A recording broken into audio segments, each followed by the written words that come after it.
Már megy? Az alapítvány abból él, hogy... Ja, jó. Mentős gyanánt. Így van. Majd a kötél kell lesz nekünk vissza, mert ezt várják a Tesco-ba.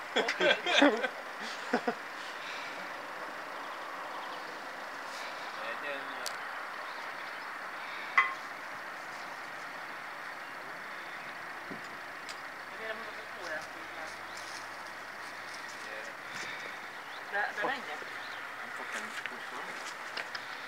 Jó van. De az nem van egyszerű. Mi az Gercs? A másiknak alacsonyabb a platója, vagy nem? Az is olyasmi magasság. Olyasmi. Nem, húzod a kutrát.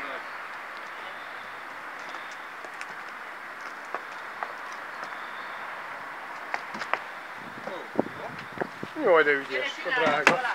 Jaj. Menjen be, oké. Menjünk picit még előrébb. Ó, Jó, valaki be. Ez egy Ketten vagytok pont. Várjál. Hát ezt nem gondoltam, hogy ilyen egyszerű. Na lát, Nem is. Ez azt jelenti, hogy ez már Zsolti, add már itt ide azt a pórát, mert vissza kell adnom ezt neki. Hol van?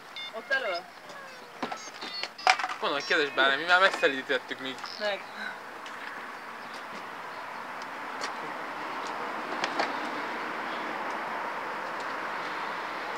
Egy picit még innen kamerázok.